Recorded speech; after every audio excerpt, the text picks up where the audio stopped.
자, 오늘 저희 교육자들도 3명, 또 장로님들도 3분, 또 안수집사님들 3분, 또 여러 집사님들, 청년들 다 올라가서 주일학교 예배를 드리기가 어려울 것 같아서 지금 다 같이 모여서 드리고 있습니다. 저 중층에 이제 우리 유년부, 초등부, 또 중등부, 고등부 다 모여서 같이 예배 드리고 있습니다. 그래서 오늘은 어떤 말씀을 전할까? 원래 오늘이 종교개혁주일이라서 종교개혁에 관한 이야기를 해야 되는데 또 너무 어려운 말씀을 전하면은 그럴 것 같아서 아이들도 아는 우리 선한 사마리아 사람 이야기를 함께 나누면서 우리가 좀 은혜를 누렸으면 좋겠습니다.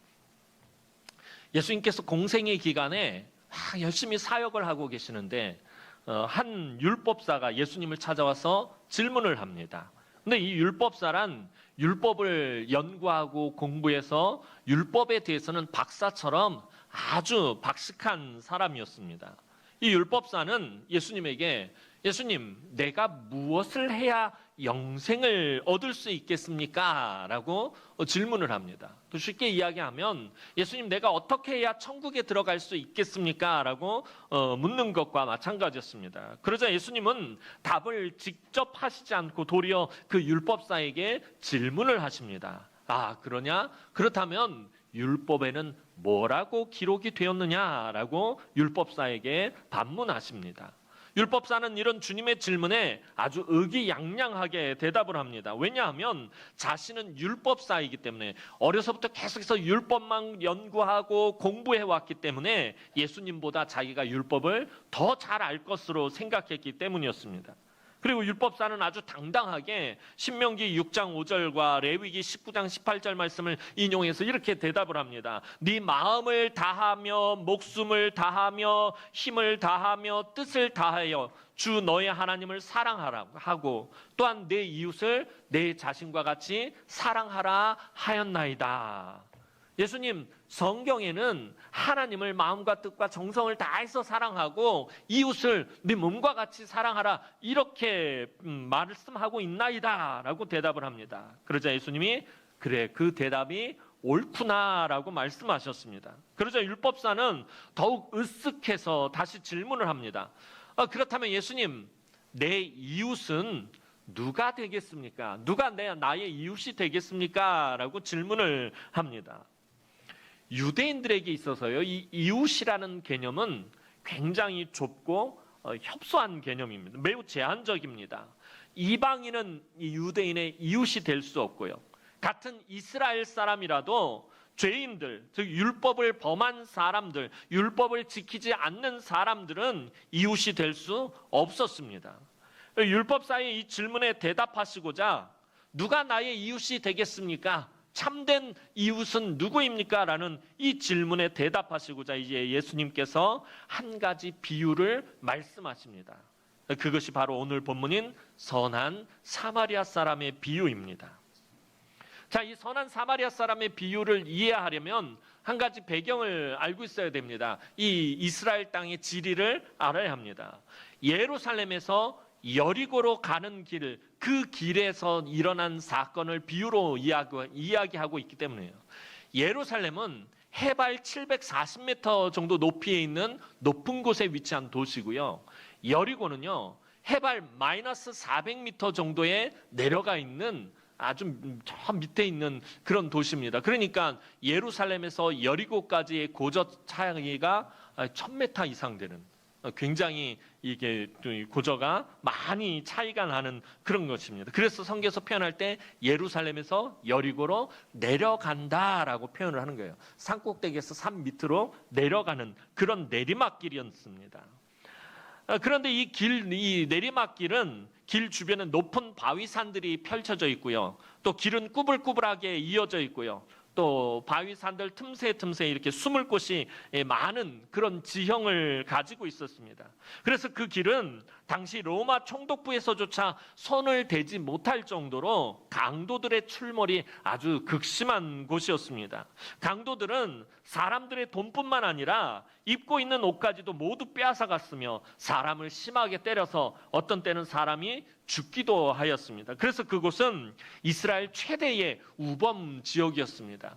그러니까 여리고 지역에서 예루살렘에 가거나 예루살렘에서 여리고를 가려고 하면 혼자서 가면 안 됩니다. 그냥 죽겠다고 하는 거나 똑같은, 난 강도 만날 거야라는 거나 똑같습니다. 그래서 원래 예루살렘에서 여리고를 내려갈 때는 같이 가는 사람들끼리 모여가지고 여러 사람이 한 팀을 이뤄서 그렇게 내려가곤 하였습니다. 그런데 어떤 사람이 너무 바빴던 모양인지 급하게 혼자 내려가다 그만 강도를 만나게 된 것입니다.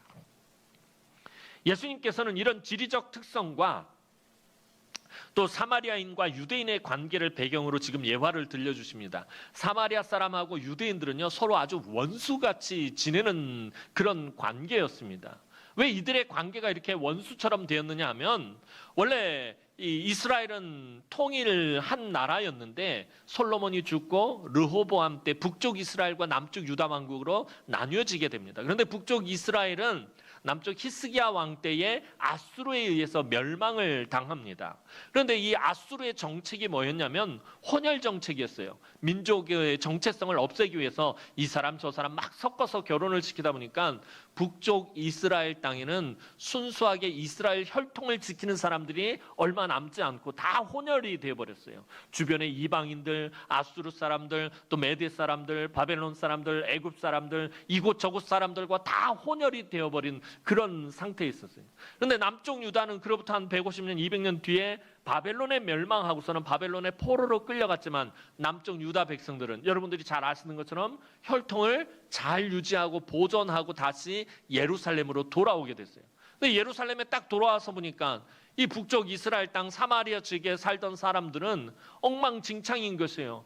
이 사람들이 이 혼혈만 된 것이 아니라 문화도 섞이고 종교도 섞이고 막 그래서 하나님을 섬긴다고 하면서 이상한 우상을 같이 섬기기도 하고, 이런 것을 보고서 이 돌아온 유대인들이 저쪽 사람들하고 같이 교류를 하면 안 되겠다 하고서는 그만 교류를 끊어버립니다. 이때부터 이 사마리아 사람들이 이 유대인들을 미워하고 또 유대인들은 사마리아 사람들을 미워합니다. 그러다 결정적으로 어떤 사건이 발생하냐면은 이제 알렉산더 대왕 사후에 이 유대 땅에 있는 유대인들이 힘을 잠깐 얻는 때가 있었습니다. 그때의 세력이 확장이 되어가지고 사마리아까지 침략을 해서 이때 사마리아 사람들이 자기네들끼리 또 예배한다고 사마리아 땅에다 성전을 짓기도 하고, 또 사마리아 모세오경이라는 이상한 또 성경책을 만들어 놓고 그렇게 사용했는데 유대인들이 그 사마리아 성전을 파괴해버리고 이 사마리아 그 모세오경을 불태워버리는 사건이 발생합니다. 이때부터 이 사마리아 사람들하고 유대인들하고는 아주 원수처럼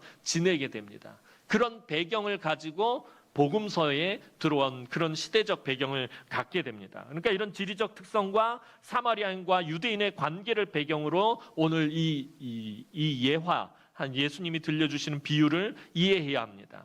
자, 이제 어떤 사람이 그 길에서 날강도를 만나 모든 것을 다 빼앗기고 맥까지 맞아서 거의 죽을 지경이 되었습니다. 그 사람은 몸을 움직이지도 못할 정도로 만신창이가 되어서 그만 정신을 잃을 정도가 되었습니다.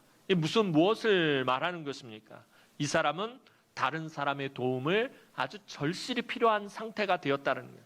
다른 사람이 도와주지 않으면 지금 이 상태에서 살아날 수 없는 지경에 도달했다라는 것을 알려주고 있습니다. 자, 그런데 그때 때마침 한 사람이 그 길을 지나가고 있었습니다. 여러분들이 잘 아시는 것처럼 그 사람이 누구죠? 제사장이었습니다.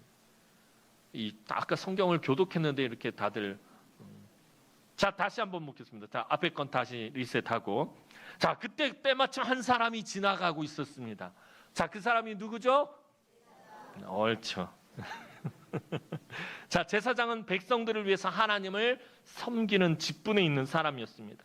자, 그런데 백성들이 하나님 앞에서 온전한 예배를 드릴 수 있도록 돕는 역할을 하는데, 이 제사장은 사실은 백성에게 하나님의 자비를 베풀어야 하는 위치에 있는 사람이었어요. 하나님의 자비가 백성들에게 나타나도록 그거를 연결해 주는 사람이었습니다.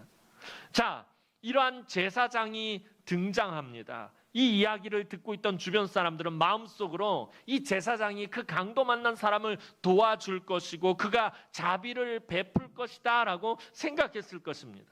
그런데 제사장은 시체를 가까이 해서는 안 되는 정결법을 지켜야 했습니다. 율법 안에는 제사장의 정결법이라는 게 있어서 제사장이 먹어서는 안 되는 음식, 또 만져서는 안 되는 것들, 가까이에서는 안 되는 것들에 대한 그런 정결법이 쫙 기록이 되어 있어요. 그런데 그 중에 하나가 시체를 가까이 하면 안 돼요. 또 죽은 사람의 피를 가까이 해서는 안 되게 되어 있었습니다. 하나님께 제사를 지내는 막중한 책임이 있었기 때문에 그들은 함부로 부정한 것, 율법에서 금지한 것들을 접하거나 만져서는 안 되는 사람들이었습니다. 그런데 지금 저 길에 쓰러져 있는 사람이, 강도 만난 사람이, 거의 다 죽게 생긴 이 사람이 살았는지 죽었는지 알지도 못하는 상황이었습니다. 강도 만난 사람을 도와주려고 했다가 그가 만약 죽어 있는 상태라면 이 제사장은 부정한 것을 만져서 부정해지기 때문에 지정된 기간 동안 제사장이 소임을 할 수 없게 됩니다. 일주일 동안 부정하기 때문에 일주일 동안 성전에 들어가지도 못하고 또 제사를 드릴 수도 없는 상황이 됩니다. 그래서 그는 강도 만난 사람을 피하여 지나갑니다. 사람들은 제사장이 자신의 중요한 소임을 지키기 위해서 그랬겠지라고 아마도 생각했을 거예요. 처음에는 기대했어요. 이 제사장은 하나님의 자비를 나타내는 사람이니까 분명히 도와줄 거야. 그런데 그 사람이 그냥 보고 피해서 지나갔다라는 이야기를 듣고서는 제사장의 소임을 감당해야 하니까 어쩔 수 없이 그랬을 거야 라고 아마 이 예수님의 이야기를 듣는 사람들은 마음속으로 생각을 했을 것입니다. 그러나 오늘 본문을 조금만 잘 살펴보면 제사장이 강도 만난 사람을 도와주고 싶은 마음이 전혀 없었다라는 것을 알게 됩니다. 자, 오늘 본문 31절 말씀 우리 집중해서 다시 한번 읽어보도록 하겠습니다. 31절 말씀입니다. 시작. 마침 한 제사장이 그 길로 내려가다가 그를 보고 피하여 지나가고. 자, 여기에 우리가 주목해서 봐야 할 말이 있죠. 마침 한 제사장이 그 길로 내려가다가 그를 보고 피하여 지나가고. 자, 우리가 주목해서 봐야 할 게 뭐죠? 제가 조금 전에 성경을 다시 읽어볼게요. 마침 한 제사장이 그 길로 내려가다가 그를 보고 피하여 지나가고. 자, 여기서 우리가 주목해야 할 게 뭐죠? 아이, 힘들다. 답을 알려줬는데 뭘 피하고. 자, 제사장은 예루살렘 성전으로 올라가는 길이, 아까 말씀드렸잖아요. 예루살렘에서 여리고의 지형은 내려가는 길이다라고 그랬잖아요. 그럼 내려가는 길이다라는 말은 이 제사장이 예루살렘에서의 사역을 마치고 여리고로 내려가는 길이었다라는 것입니다.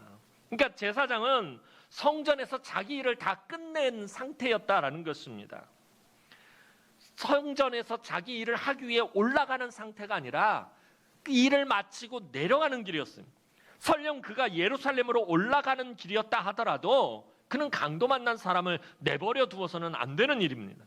그것은 정결법 이전에 하나님의 뜻을 거스르는 행동이었으며 오늘 율법사가 자기의 입으로 말한 것처럼 제사장이 하나님을 사랑하고 섬기는 만큼 이웃에게도 자비를 베풀어야 했기 때문입니다.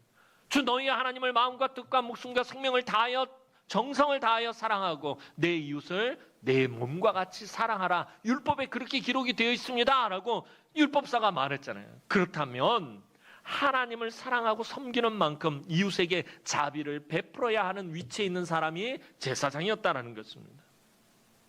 제사에 관련해서도 핵심적인 부분을 주님은 마태복음 12장 7절에서 이렇게 분명하게 말씀하십니다. 마태복음 12장 7절 말씀 보겠습니다. 시작. 나는 자비를 원하고 제사를 원하지 아니하노라.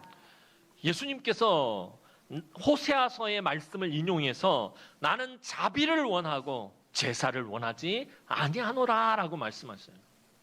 이게 무슨 말씀일까요? 예수님이 나는 오늘날로 표현하면 나는 자비를 원하고 난 예배를 원하지 않는다는 거예요. 예수님이 예배를 드리는 것을 싫어하신다는 말씀일까요? 예배 드리는 자의 기본적인 마음에 대해서 말씀하시는 거예요. 예배 드리러 나오는 사람은 이런 마음으로 예배를 드려야 된대요. 어떤 마음으로요? 자비로운 마음으로, 자비의 마음을 가지고 하나님 앞에 나와 예배를 드려야 하나님이 그 예배를 받으신다는 거예요. 예배자 마음 안에 자비한 마음이 없으면 하나님 그 예배를 받지 않으신다라는 것입니다. 자비로운 마음도 없고 긍휼의 마음도 없고 불쌍히 여기는 마음도 없이 하나님을 찾는 사람들은 그 예배를 하나님 원하지 않는다라는 것입니다. 하나님에게 제사를 드리는 가장 큰 핵심은요, 하나님의 자비하심을 구하는 일이에요. 하나님, 우리에게 자비를 베풀어 주십시오. 이 이스라엘 백성들이 하나님 앞에 나와 제사를 드릴 때 양을 잡고 그 양의 생명을 대신하면서 하나님 앞에 구하는 건 자비예요. 하나님, 우리에게 자비를 베풀어 주십시오. 오늘도 우리가 살아갈 그 은혜를 베풀어 주십시오는 거예요. 하나님의 자비하심에 우리의 죄를 용서해 주실 것을 호소하는 것이 바로 제사장의 임무입니다. 하나님의 백성들이 하나님 앞에 와서 지금 예배를 드립니다. 이 백성들에게 하나님의 자비하심을 베풀어 주십시오 하고 호소하는 사람이 제사장입니다. 자, 그렇다면 이 제사장의 마음에도 무엇이 있어야 된다는 거예요? 자비의 마음이 있어야 된다는 거예요. 자비의 마음이 없어서는 안 됩니다. 백성들에게 하나님의 자비를 베풀어 주실 것을 간구해야 하는 그 제사장이 자비를 베풀지 않고 공경에 처한 사람을 버리고 피하여 돌아가는 것은 하나님의 뜻에 맞지 않는 행동이었다라는 것입니다. 제사장은 예루살렘에서 자기 일을 마치고 돌아가는 길이었다면 그는 이제 그 정결법에 저촉되더라도 공경에 처한 이웃을 돌아보라는 하나님의 말씀에 따라야 했습니다. 하지만 제사장은 오직 자신이 제사장의 정결법만을 지켜야 한다는 그 생각에만 사로잡혀 있었어요. 그래서 피하여 갔던 것입니다. 제사장은 자기 자신만 생각하는 이기적인 사람이었습니다. 그리고 제사장이 직무를 마치고 내려가는 길에 있어서 그와 같은 위험한 길을 혼자서 가지는 않았을 거예요. 아까 말씀드렸던 것처럼 예루살렘에서 여리고로 내려가는 길에 강도들이 하도 출몰을 하니까 사람들이 혼자 내려가지 않아요. 고대 문헌을 보면 이때 많은 사람들이 모여서 함께 또 혹은 경비 병력과 함께 내려갑니다. 제사장의 위치에 있는 사람이 혼자서 그 길을 내려갈 리는 없을 것입니다. 통상적으로 볼 때 그는 하인이라든지 자기를 보호해줄 경호하는 사람과 함께 내려가고 있었을 것입니다. 그렇다면 자기가 직접 도와주지는 않더라도 함께 있는 다른 사람을 통해서 도움을 줄 수 있었을 것입니다. 그러나 그는 자기와 같은 신분의 사람이 누구인지도 모르는 사람을 도와줄 필요가 있느냐. 그리고 자기는 정결법을 지켜야 하는 사람입니다. 그 정결법이라는 그것에 얽매여서 그냥 피하여 갔다라는 것입니다. 자기와 함께 있는 하인을 통해서 네가 가서 저 사람을 돌봐줘라. 네가 저 사람을 부축해서 같이 내려가자. 이게 아니라 그냥 지나가 버렸다는 거예요. 또 저 사람이 죄인이거나 이방인일지도 모르고 저 사람이 강도를 당한 것으로 보아 근처에 강도가 있겠거나 해서 자기도 강도를 만날 수 있다라고 생각하고선 급하게 피하여 도망가 버린 것입니다. 아무튼 제사장은 고통과 공경 속에서 신음하는 그 사람을 그냥 내버려 두고 떠나버렸습니다. 자, 예수님의 이야기가 계속 진행되어집니다. 또 얼마 안 있어서 레위인이 그 길을 지나가고 있었습니다. 32절 말씀 보도록 하겠습니다. 오늘 본문 32절 말씀입니다. 시작. 또 이와 같이 한 레위인도 그곳에 이르러 그를 보고 피하여 지나가되. 자, 사람들은 그래도 레위인이라면 공경에 처한 사람을 돕는 것에 관심을 기울일 것으로 기대했을지도 몰라요. 레위인들은 율법을 가르치고 하나님의 말씀을 가르치는 사람입니다. 아까 율법사가 말했던 것처럼 하나님을 사랑하고 이웃을 사랑하라라는 것을 가르치는 사람이었단 말입니다. 그렇다면 이 레위인이라면 어쩌면 도와줄 수도 있겠다라고 기대했을 것입니다. 그렇지만 이 레위인도 제사장을 돕는 일을 하기 때문에 정결법을 또한 따라야 하는 사람이었습니다. 레위인도 역시 율법에 대해서는 그 누구보다도 잘 알고 있는 사람입니다. 하지만 이 사람은 율법을 지식적으로만 알았지 율법의 참된 의미를 알지 못했던 사람이었습니다. 율법의 참된 의미, 율법사 입으로 스스로 말한 것처럼 이 율법의 참된 의미는요, 엄격함이 아니라 사랑입니다. 자비입니다. 하나님을 사랑하고 이웃을 사랑하는 것이 율법의 가장 중요한 핵심이다라는 것입니다. 그래서 예수님께서 내가 율법을 폐하러 온 것이 아니라 완성하러 오셨다라고 말씀하셨을 때 이 율법을 완성하다라는 의미가 뭐냐면 하나님의 크신 사랑, 너무나도 연약하고 부족하고 죄 많은 이 인생들을 향한, 이 죄인들을 향한 하나님의 그 크신 사랑을 완성하기 위해 오셨다라는 것을 의미하는 말씀입니다. 이처럼 레위인은 머리로만 성경을 알고 있었지 마음으로는 그 성경을 깨닫지 못했던 사람이었습니다.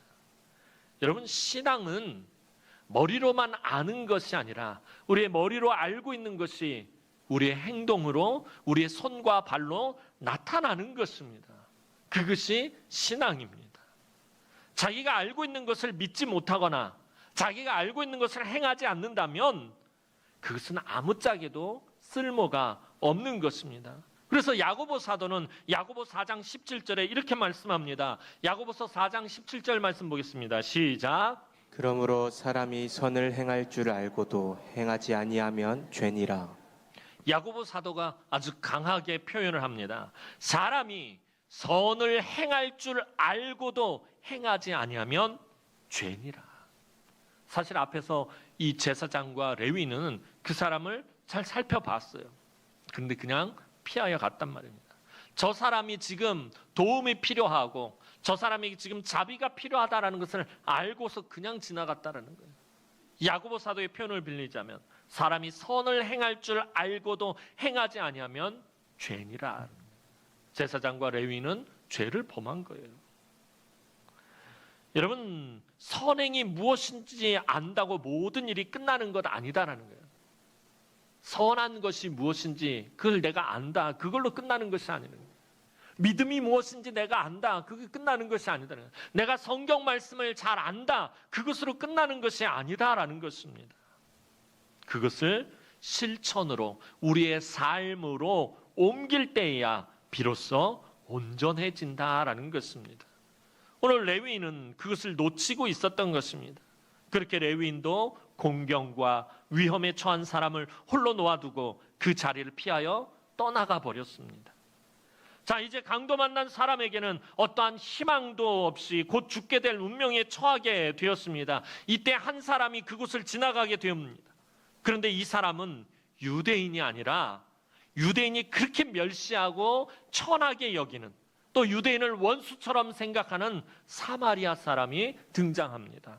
자, 오늘 본문 33절 말씀 보도록 하겠습니다. 33절 말씀입니다. 시작. 어떤 사마리아 사람은 여행하는 중 거기 이르러 그를 보고 불쌍히 여겨. 자, 이제 예수님은 여기서 전혀 사람들이 생각지도 못한 사람을 등장시킵니다. 제사장, 그 다음 레위인을 등장시켰었어요. 자, 그렇다면 누가 등장을 해야 되는 것입니까? 유대인이 등장하든지 어떤 사람이 등장해야 되겠지요. 예루살렘 사람이 등장을 하든지 여리고 사람이 등장을 하든지. 그런데 예수님은 사마리아 사람을 등장시킵니다. 강도 만난 사람 입장에서 보면 아, 이제 정말 죽었구나 하는 생각이 들었을지도 모릅니다.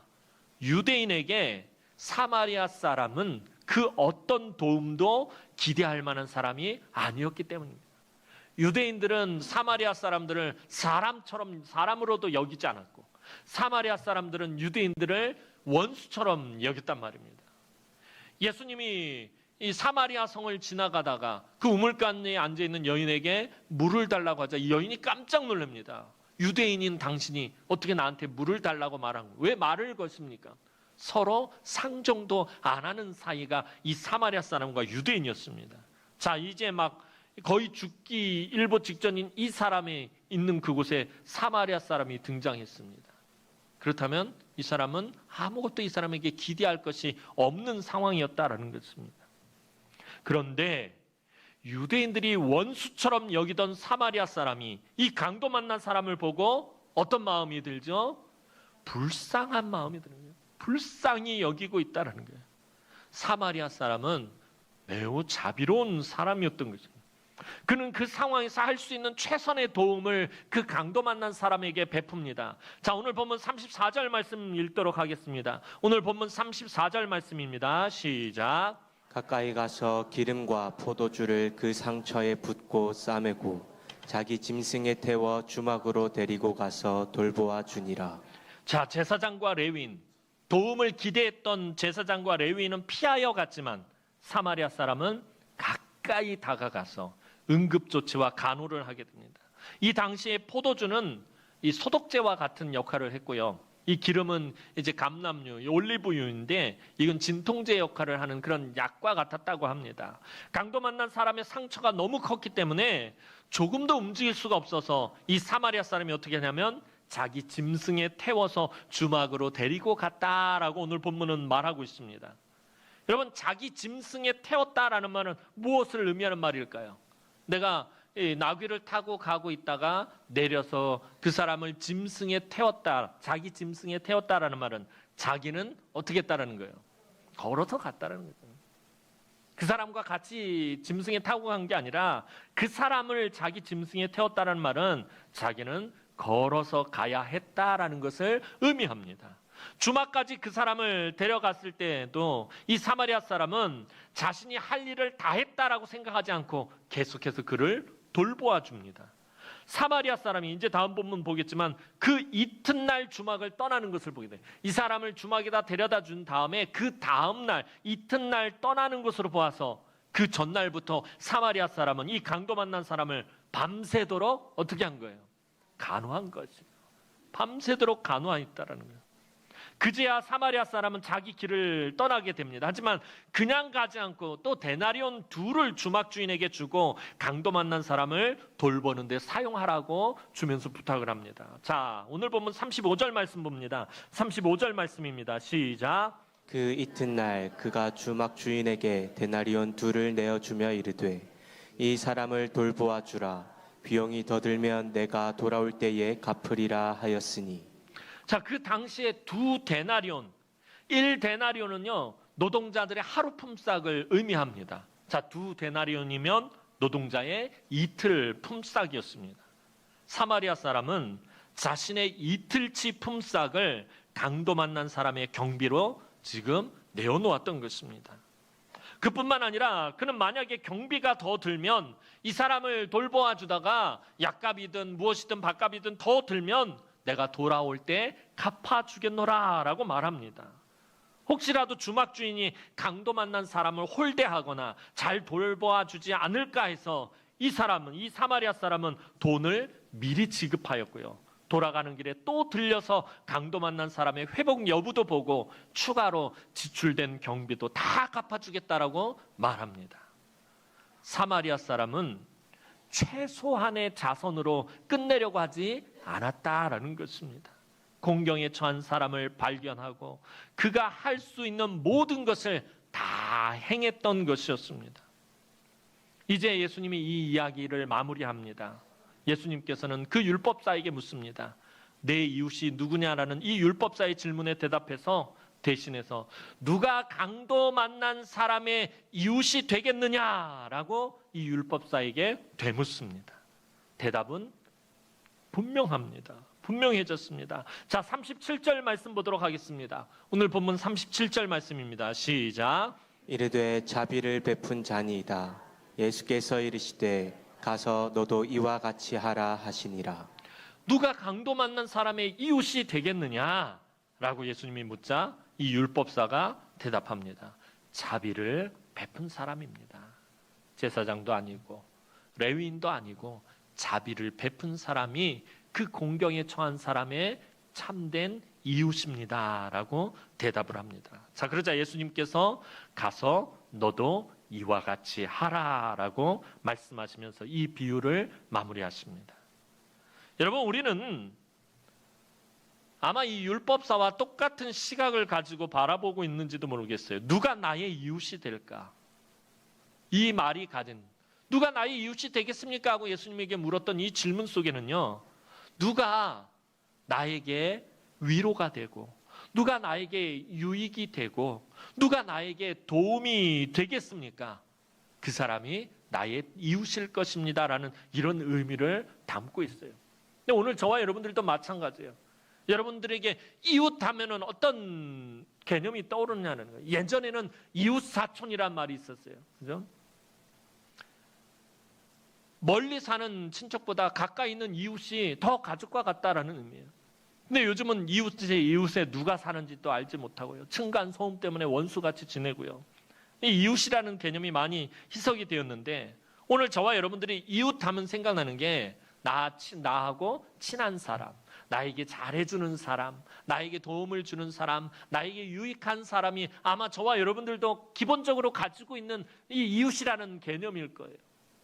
나에게 잘해주는 사람. 교회 안에서도 마찬가지죠. 교우라는, 누가 나의 교우냐.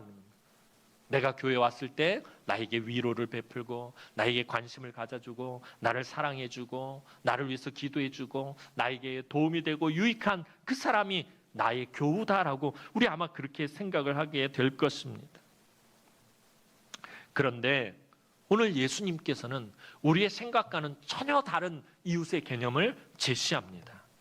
내가 누구의 이웃이 될까? 나는 어떤 이웃이 될까? 나는 위로를 주는 이웃이 될까? 나는 유익함을 주는 이웃이 될까? 나는 자비를 베푸는 이웃이 될까에 관심을 돌리라고 예수님은 말씀하고 있다는 거예요. 예수님은 나의 모습을 먼저 보게 하시는 거예요. 내가 먼저 좋은 이웃이 되라라고 예수님은 말씀하고 계시는 거예요. 누가 나에게 좋은 이웃이 될까? 그것을 관심을 갖는 것이 아니라 내가 어떻게 다른 사람에게 좋은 이웃이 될까? 내가 어떻게 선한 이웃이 될까? 내가 어떻게 좋은 친구가 될까? 내가 어떻게 도움이 되는, 위로가 되는 친구가 되어줄 수 있을까? 이것에 관심을 가지라고 예수님은 우리에게 말하고 있다는 것입니다. 사랑하는 성도 여러분, 오늘 성경이 말하는 이웃이 무엇입니까? 오늘 예수님이 이 선한 사마리아 사람의 비유를 통해서 우리에게 말씀하시고자 하는 그 이웃이라는 개념이 무엇입니까? 그것은 나의 도움이 필요한 사람이 나의 이웃이다라고 예수님 말씀하고 있다는 거예요. 결국 오늘 본문의 요점은 절실히 도움이 필요한 사람을 만나면 내가 불행한 사람, 공경에 빠진 사람, 상처받은 사람, 어려움에 처한 사람, 슬픔에 빠진 사람, 고통 가운데 허덕이는 사람에게 이웃이 되어주라는 것입니다. 그것이 바로 하나님을 마음을 다하며 목숨을 다하며 힘을 다하며 뜻을 다하여 사랑하는 것이라고 예수님 말씀하고 계시는 것입니다. 여러분, 선한 사마리아 사람의 비유에 또 숨겨진 의미를 잘 살펴보면요, 이 강도 만난 사람은 오늘 이 험악한 세상을 살아가는 저와 여러분들을 의미하는 것입니다.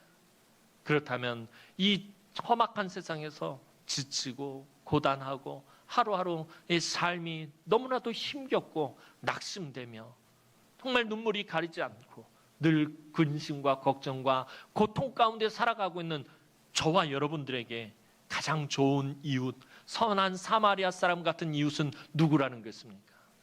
우리 예수 그리스도께 되신다라는 거예요. 예루살렘에서 여리고로 내려가는 길에 강도 만난 것 같은 그런 열악한 삶을 살아가고 힘들고 지치고 고단한 삶의 형편과 처지와 상황 가운데 있는 저와 여러분들에게 가장 좋은 이웃은, 가장 선한 이웃은 바로 예수 그리스도라는 거예요.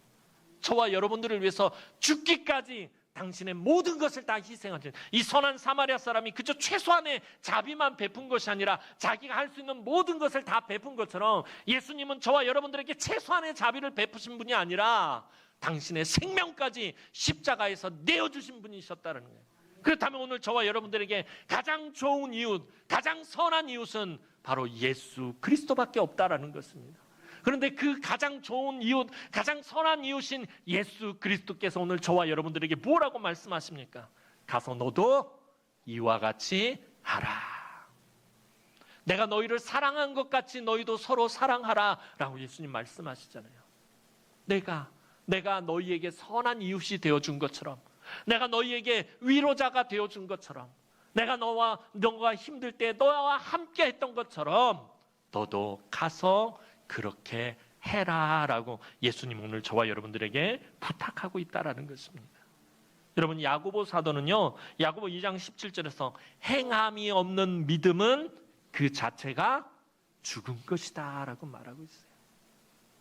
오늘 저와 여러분들이 예수 그리스도를 구주로 영접하고 믿는 사람이라면, 예수님을 나의 가장 선한 이웃이라고, 예수님이 나의 가장 선한 목자라고 그렇게 믿는 사람이라면 오늘 예수님이 우리에게 부탁하신 것들을 우리의 삶 가운데서, 우리 교회 안에서 이루어 가기를 소원합니다. 우리 남은교회가 더욱 살아있는 교회, 하나님의 영광을 나타내는 교회, 부흥하는 교회가 되려면 우리 한 사람 한 사람이 자기가 속해 있는 동네에서, 또 일터에서, 학교에서, 가정에서, 어떤 공동체에서든지 한 사람의 사마리아인이 되어서 선을 행해야 한다라는 것입니다. 예수님이 하셨던 것처럼 우리가 예수님을 그대로 똑같이 100% 따라서 할 수는 없을 거예요. 그러나 날마다 우리가 예수 그리스도의 장성한 분량까지 자라도록 예수님을 따라가고 닮아가려고 이 세상에서 우리가 그렇게 애쓰면서 살아갈 때 하나님은 우리를 통해서 선한 사마리아 사람의 은혜가 흘러가게 하실 것입니다. 예수님은 마태복음 5장 16절에서 이렇게 말씀하십니다. 마태복음 5장 16절 마지막으로 이 말씀 읽어보고 오늘 말씀 마치겠습니다. 자, 시작. 이같이 너희 빛을 사람 앞에 비치게 하여 저희로 너희 착한 행실을 보고 하늘에 계신 너희 아버지께 영광을 돌리게 하라. 아멘. 다시 한번 읽어보도록 합니다. 시작. 이같이 너희 빛을 사람 앞에 비추게 하여 저희로 너희 착한 행실을 보고 하늘에 계신 너희 아버지께 영광을 돌리게 하라. 여러분, 저와 여러분들은 살아도 하나님의 영광을 위해서 살고 죽어도 하나님의 영광을 위해서 죽어야 하는 사람들입니다. 자, 그런데 하나님 아버지께 영광을 돌리는 방법이 무엇라고 예수님 말씀하십니까? 너희의 착한 행실이라고 말하고 있어요. 믿지 않는 사람들이, 세상 사람들이, 믿는 사람들의 착한 행실을 보고 하늘에 계신 너희 아버지께 영광을 돌리게 하라라고 말씀하고 계신다라는 거예요. 이럴 때 우리의 막힌 복음의 문이 다시금 활짝 열릴 것입니다. 여러분의 삶의 지경에서 여러분이 한 사람의 사마리아인이 되어서 선을 행하고 자비를 베풀므로 예수의 사랑을 증거하는 정말 복 있는 우리 남흥의 모든 성도들이 되기를 주님의 이름으로 축원합니다. 기도드리겠습니다.